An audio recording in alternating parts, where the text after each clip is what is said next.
Hola, buenas tardes. Mi nombre es Ariel Nicolás Rodríguez. Voy a presentarles el TP2, que era la escena de la materia Psicología y Aprendizaje de la subárea Adolescencia. Mi escena yo la llamé, una frase un poco desmedida. La escena a analizar ocurrió en un segundo año de una escuela secundaria pública frecuentada mayormente por clase media.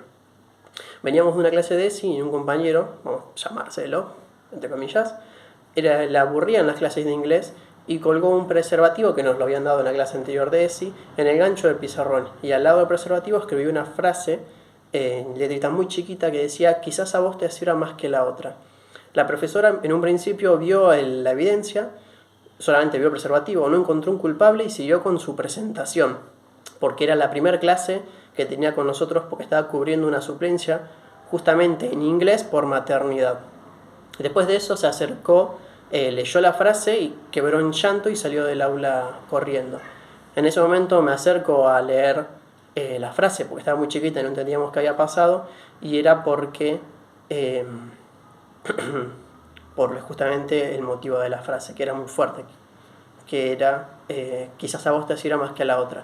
En ese momento varios alumnos del curso nos indignamos y nos molestamos con Marcelo. Luego de un momento la profesora vuelve, la suplente vuelve con la directora, que para nosotros no era una imagen de autoridad porque no solía frecuentar el colegio, y como no encontró un culpable porque éramos muy compañeros entre todos, nos puso una amonestación a todo el curso. Después de eso, a pedido de nosotros, de los compañeros, le dijimos a Marcelo que por favor retire la evidencia del pizarrón, y él se reía en ese momento.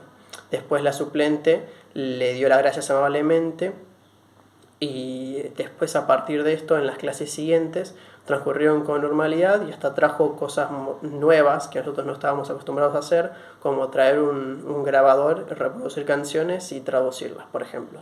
Entonces las preguntas que yo me hago son, por ejemplo, qué herramientas le faltaron a la profesora para poder manejar la situación, y qué puede estar en juego en la escena, por ejemplo, también que tanto en el lugar del docente como el directivo como el alumno, qué puede estar en juego para ellos en la escena.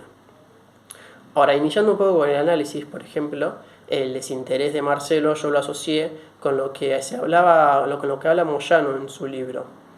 Yo esta parte la llamé aburrido hasta el cambio. Por ejemplo, Moyano decía que el vínculo educativo no viene dado, sino que se ha de construir, que requiere un trabajo de transmisión por parte de la gente y de un trabajo también.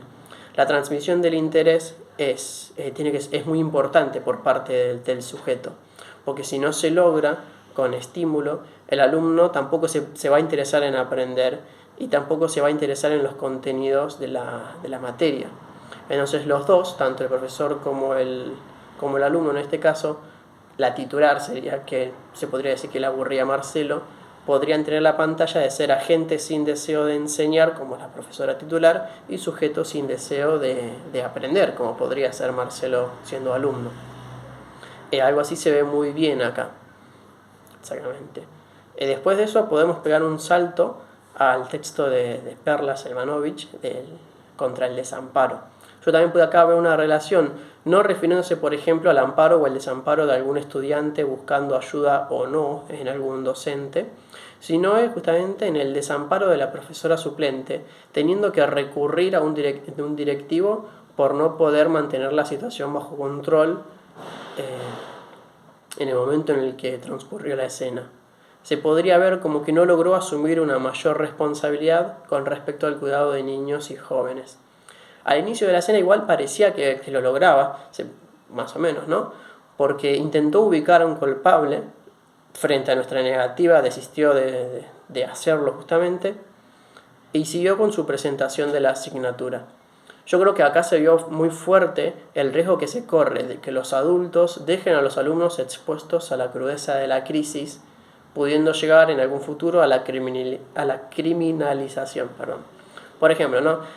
Quizás nosotros podríamos haber pensado que al restarle importancia al asunto, puede plasmar en nosotros que no era algo tan grave, quizás dándonos a entender que hasta podría ser algo común el hecho de colgar un preservativo en el pizarrón, cosa que claramente no lo es.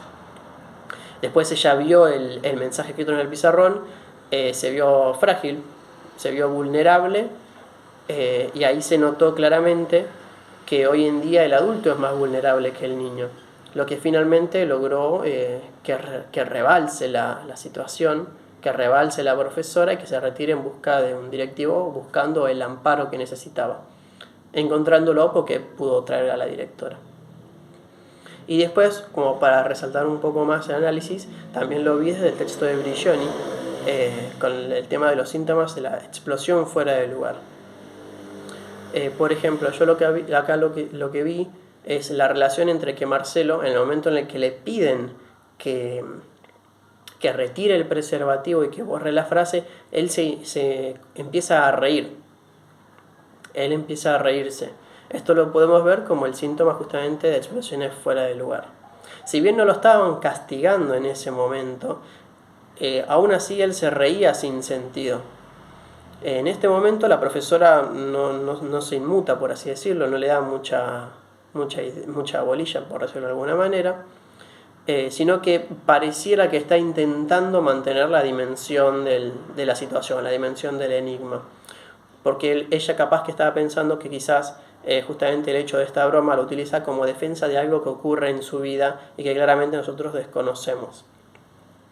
Aparte de esto, también una cosa que hay que tener en cuenta es que a los profesionales nos toca ayudar a reconocer cuando alguien explota fuera de lugar y que justamente es desmesurado porque está fuera de lugar.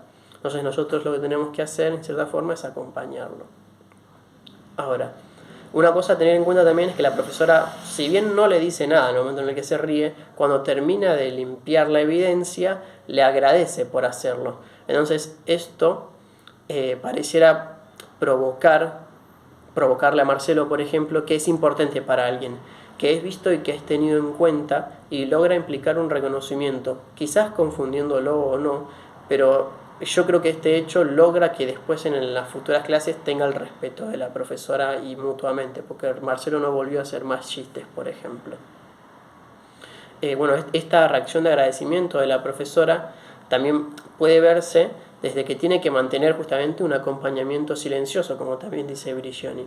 Estar ahí, estar al alcance, darle signos de cercanía, pero no decir demasiado. Esto claramente va en contraposición con la figura que la directora representa para nosotros. Pero bueno, sé que se hizo largo el video, traté de hacerlo más corto, pero estoy con mucho dolor de garganta, pido perdón y tuve que hablar más despacio. Hasta luego.